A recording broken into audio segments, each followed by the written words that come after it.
From impeachments to inaugurations, if it's a political story, we are on the scene. The race for the White House is heating up. Kamala, you're fired! I say, bring it on. If it's breaking news, we're live with the latest coverage. From the White House, the State Department, and Capitol Hill, we know the issues, but above all, we know the players to bring you the latest in-depth analysis on all the key stories that we're covering. I'm Eric Ham. Join me from Washington here on Firstpost America.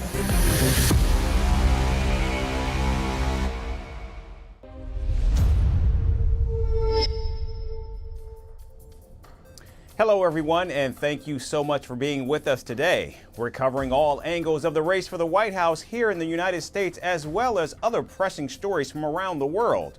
But first, here's a look at the latest headlines. Vice President Kamala Harris to deliver her final campaign speech on October 29th at the Ellipse in the nation's capital of Washington, D.C. Now, this is the same venue where Donald Trump delivered his infamous January 6, 2021 speech to his supporters, who then proceeded to attack the U.S. Capitol in the aftermath of his 2020 election loss.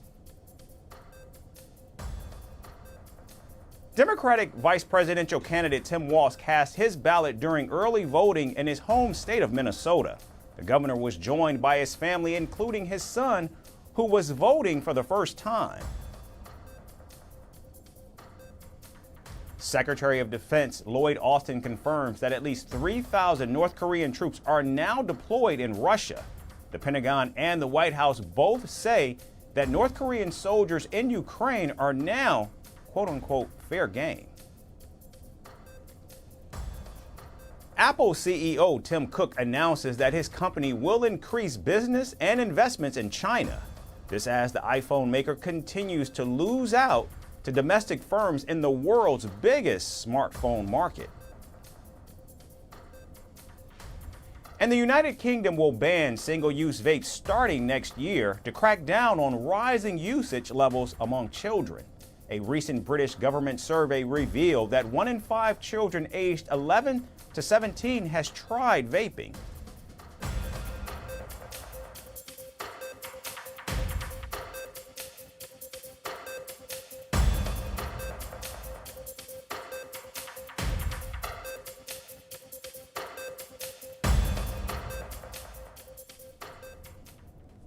We begin in the United States, where the Justice Department has reportedly warned Elon Musk pro-Trump Political Action Committee that a $1 million giveaway to registered voters may violate federal law. The tech billionaire recently announced a reward of $1 million to a random voter every day in swing states until the November election. The only condition for the lottery scheme is to sign a petition by Musk America PAC that asks you to support the rights to free speech and bear arms, which are already protected by the American Constitution. Every day from now until the election, we're giving out a $1 million prize and all you have to do is sign a petition in support of the Constitution. It's very straightforward. You don't even have to vote. You don't have to vote. You just have to sign a petition saying you believe in the Constitution, which, if you already believe in the Constitution, you're just signing something you already believe, and you can win $1 million. That's awesome.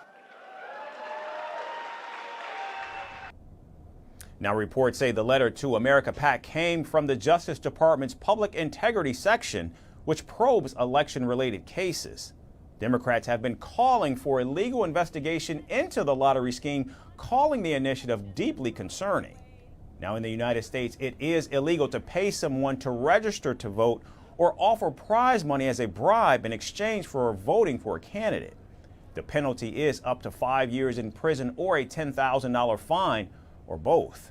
While paying someone to sign a petition doesn't violate the law, however, offering cash to a signee who is a registered voter falls into a gray area. Now, some election experts say this is a loophole which Elon Musk is exploiting to get away with his scheme while identifying registered Republican voters.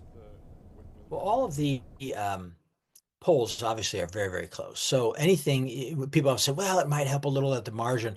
Well, maybe this year, a little at the margin is all you need. Again, I think if it helps, so the real help probably is going to come in, again, in that Musk has gathered or is gathering a large list of registered voters who are interested in gun issues, in free speech, and in listening to Elon Musk. And that's people you can then turn out to vote on election day. And it's perfectly legal to try to turn out, registered voters on election day.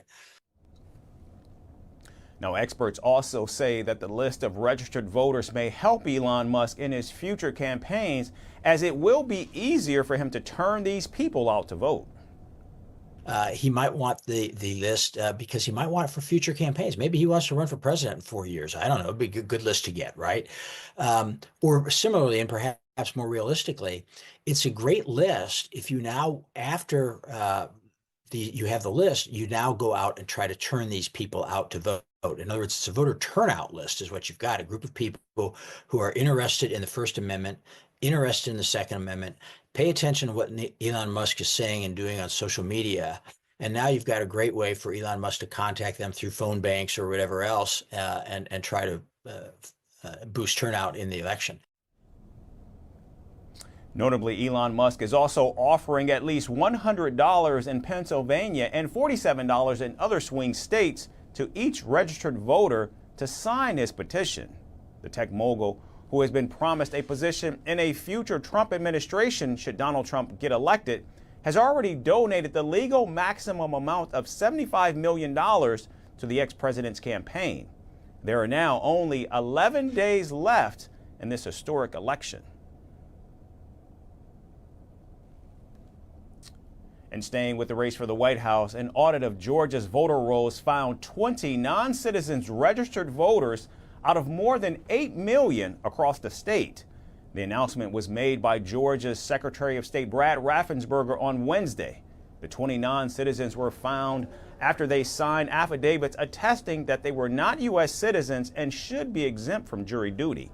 State officials also noted that 11 of the 20 have never actually voted. However, all 20 have been reported to the authorities and face possible prosecution. The 20 registrations have also been canceled, and auditors said they are looking into an additional 156 registrations that may in fact be faulty. The results of the audit are in stark contrast to Donald Trump's claims of over 2 million non-citizens voting in the 2020 election. The former president has accused, without an ounce of proof, that Kamala Harris has imported illegal aliens who would vote for her in November. She said, keep those borders open, let everybody come in. Now, there's only one reason you do that, I guess. Well, there's 3 reasons. You're stupid, you hate our country. You can't be that stupid to be able to cheat like they cheat. So you're either stupid, you hate our country, or they're trying to get them to vote, right? And it's probably the 3rd. She has resettled some of the worst criminals anywhere in the world into your communities to prey upon innocent American citizens. When I win on November 5th, the migrant invasion ends and the restoration of our country begins. I will invoke the Alien Enemies Act of 1798. Think of that. 1798. That's when we had real politicians that said, we're not going to play games. We have to go back to 1798 to target and dismantle every migrant criminal network operating on American soil. We're going to knock the hell out of them. Now, federal law does not permit non-citizens to vote in national elections, including presidential races. However, some states, including Georgia, do allow non-citizens to vote in local elections. Georgia will continue to conduct citizenship audits through the month as the Sunbelt state sees record-breaking early voting numbers. In recent years, the state has improved its new voter registration system by incorporating verification through the Department of Driver Services and linking it to the state's online voter registration portal. Now, this has removed discrepancies and has improved Georgia's voter roll, with Republicans themselves claiming it to be one of the cleanest in the country. As the audit continues, the 20 non-citizens registered voters perhaps bears further investigation. However, it is nowhere near the claims made by Donald Trump of more than 2 million illegal voters.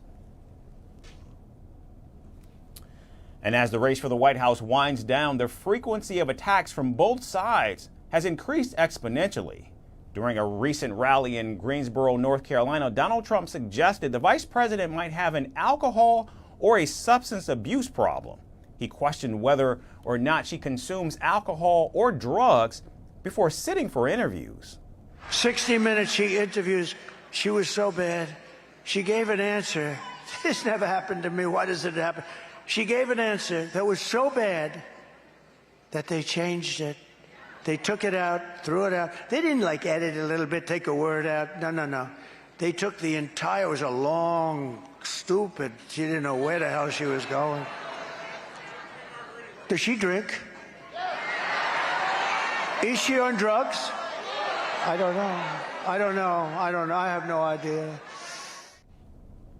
The former president has also hurled insults at Kamala Harris in other rallies where he called her lazy, mentally impaired, stupid, and a radical left lunatic. There's something wrong with her, too. She's slow, low IQ, something. I don't know what the hell it is, but they lie. We don't need another low IQ person. We had one for 4 years. We don't need another one. I was going to hit her really hard on the trail today, but now I don't have to because she's off. She's off. No, I can't get over it. Who the hell takes off? We have 14 days left, and she'll take a couple of more days off, too. You know why? She's lazy as hell, and she's got that reputation. She's a radical left lunatic. These outlandish conspiracy theories come as Harris has pledged legislation in support of adult recreational cannabis if she's elected to the White House. In her economic agenda for black men, the vice president said she wants to ensure that black men who are disproportionately affected would profit from the industry. It's just simply not true. And what public defenders who are around those days will tell you, I was the most progressive prosecutor in California on marijuana cases and would not send people to jail for simple possession of weed. And as vice president, have been a champion for bringing marijuana down on the schedule. So instead of it being ranked up there with heroin, we bring it down. And my pledge is as president, I will work on decriminalizing it because I know exactly how those laws have been used to disproportionately impact certain populations and specifically black men. Mm-hmm. Meanwhile, Kamala Harris has responded to the latest claims of Donald Trump's former chief of staff, John Kelly. In a series of interviews with the New York Times, Kelly claimed Donald Trump wanted military generals like the ones Nazi dictator Adolf Hitler had. So yesterday we learned that Donald Trump's former chief of staff, John Kelly, a retired four-star general, confirmed that while Donald Trump was president, he said he wanted generals like Adolf Hitler had. Donald Trump said that because he does not want a military that is loyal to the United States Constitution. He wants a military that is loyal to him.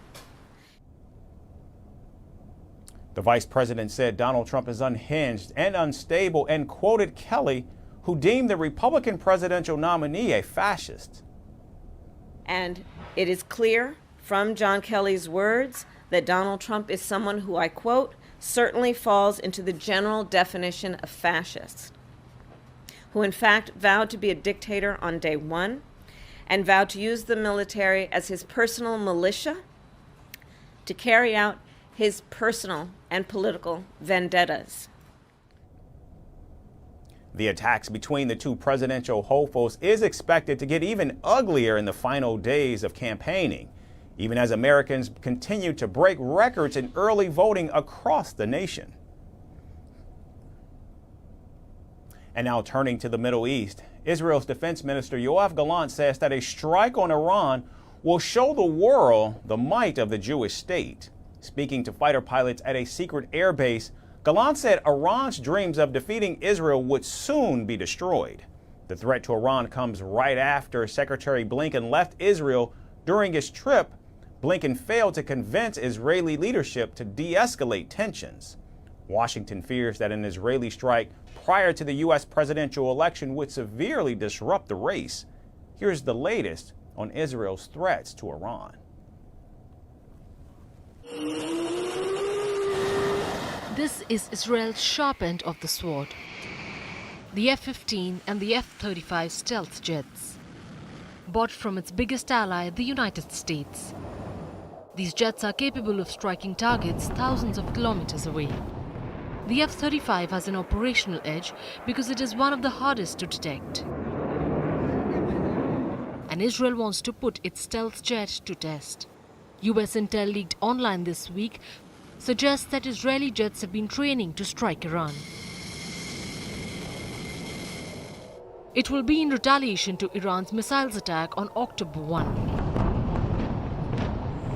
Efforts from the United States and France to restrict Israel from retaliating, fearing an escalation, have failed.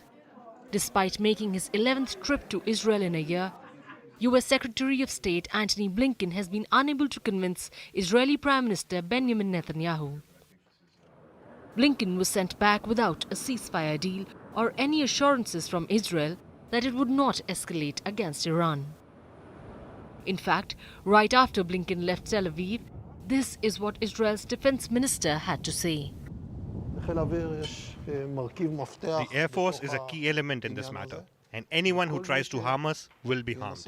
This is also true for Iran. After we attack in Iran, they will understand both in Israel and in other places what your preparation process includes and the arrangements and your readiness. And we have a very high confidence in your abilities, personally in each of you, as a group and as a squadron, and of course, full confidence in the Israeli army. Gallant says Israel's strike on Iran will show the world their might. This means that an Israeli strike is coming. And they've hinted that it will happen before November 5th. But Washington fears that this would severely impact the US election.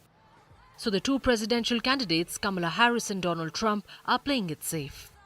Trump says that Kamala Harris will destroy Israel and that the Biden administration is the Jewish state's enemy. Did you hear this? You know, they leaked all the information about the way that Israel's going to fight and how they're going to fight and where they're going to go. And somebody, who did that? Can you imagine somebody doing that? That's the enemy. I guess that maybe is the enemy from within, as I talk about. We have an enemy from within. They hate to talk about it. But could you imagine? Could you imagine? So we just can't stand for this incompetence anymore. We are an incompetently run country. Kamala Harris has urged Israel to negotiate a ceasefire at multiple occasions. But as Israel prepares for a strike, what is it that Iran is doing? Tehran has gone on a diplomatic blitz. President Masoud Pezeshkian was in Russia attending the BRICS summit. There he met Indian Prime Minister Narendra Modi and urged New Delhi to broker a truce. The Iranian president also met Russian President Vladimir Putin and Chinese President Xi Jinping. Tensions in the Middle East vis-à-vis Israel was the primary agenda. And the Iranian president has gotten assurances from both Putin and Xi that Tehran will not be abandoned. Similarly, Iran's foreign minister met counterparts from Turkey and Kuwait to keep regional allies abreast about rising tensions. Iran continues to brace for an Israeli response, and Israel is keeping up the suspense. Its forces are preparing for a much larger escalation in the region. You have the right to participate in the war on the 7 fronts. And on all these fronts, the IDF is present and the Air Force is present. Gaza, Lebanon, Judea and Samaria, Syria, Iraq, Yemen and Iran. The strike on Iran could come any time now. Tehran has vowed to respond with its full might. The United States watches from the sidelines as it promises to defend Israel if Tehran retaliates. The ball is now in Israel's court. And it looks like Prime Minister Netanyahu is waiting for the right time to respond to Iran. And finally, from Canada, Prime Minister Justin Trudeau is no stranger to political storms, but this one might be his undoing. After nearly a decade in power, Canada's once popular Prime Minister is facing the fiercest revolt from his own party. Disgruntled party members are no longer whispering behind closed doors as they give the Prime Minister a deadline: resign or risk tearing the party apart. Is this the beginning of the end for Justin Trudeau? Our final report goes into detail. In Canada, Prime Minister Justin Trudeau's grip on power is slipping and slipping really fast. Discontent is bubbling within his Liberal Party, with frustrated MPs delivering a blunt ultimatum: step down or face a rebellion. After 9 years, the government has doubled housing costs, taxed food, punished work, unleashed crime, and is the most centralizing government in Canadian history. The House has lost confidence in the government and offers Canadians the option to axe the tax, build the homes, fix the budget, and stop the crime. In a tense 3-hour closed-door meeting on Wednesday, the cracks in Trudeau's leadership became impossible to ignore. At least 20 Liberal MPs, none of them from his cabinet, stood up and demanded that they will walk away before he sinks the entire party. Adding fuel to the fire, 24 more MPs signed a letter urging Trudeau to decide by October 28th whether he plans to stay. The warning is clear: either leave on your own terms or brace for a mutiny. I've ripped up the supply and confidence agreement with Justin Trudeau, and we know that that makes the election timing more uncertain and, frankly, more likely. Justin Trudeau has let Canadians down. And Canadians are done with his endless disappointment and delay. But Trudeau, ever the defiant figure, left the meeting with a breezy statement: the Liberal Party is strong and united. Contrary to Trudeau's united claims, the latest polls show the Conservatives, under Pierre Poilievre, with a massive 20-point lead, and the Canadian leader trails with 23 percentage points. Despite the rising discontent, Trudeau appears intent on leading the Liberals into the next election, which could be called any time before the fall of 2025. He's betting that he can reverse the tide. But even his closest allies know that the ship is taking on water. What I can say is that I think today was a good day for the country, because I don't think Canadians want an election. What they want to see is politicians, legislatures working together and working for Canadians. And we saw that 3 parties in the House can do that. There's only one party that can't. It's the Conservatives, and it's because it's all about their own personal political ambition, and it's not about Canadians. The latest political rift in Canada has also been fueled by the escalating tensions between India and Canada. The ties between the two nations soured after Ottawa alleged of having credible information of India's hand in the killing of Khalistani terrorist Hardeep Singh Nijjar. As I've said a number of times, we are not looking to provoke or create a fight with India. The Indian government made a horrific mistake in thinking that they could interfere as aggressively as they did in the safety and sovereignty of Canada. Even though India denied all the allegations, calling them absurd and motivated, several protested outside the Indian consulate in Toronto, blaming New Delhi for threatening Ottawa's sovereignty. This is the national policy of the Indian government. They do not believe in political dissent. They have always quashed, since 1984 and since before 1984, before the genocide with the Sikhs, they have always quashed any sort of peaceful political dissent with violence. And so they choose to do the same here. So that's why we're saying shut these terror centers down, because if any terrorist exists in Canada, we would want them gone, right? For now, Trudeau remains defiant, but his political future is hanging by a thread. What's becoming clearer by the day is that this once charismatic leader is running out of time and options. The question isn't whether Trudeau can weather the storm, but whether his party will let him.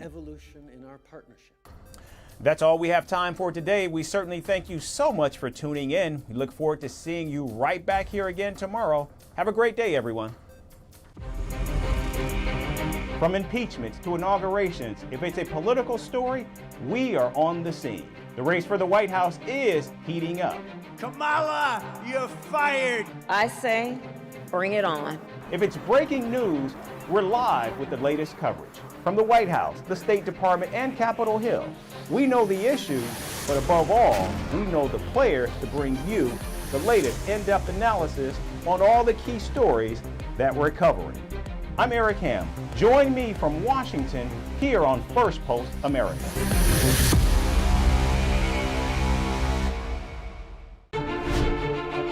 Firstpost decodes the U.S. election,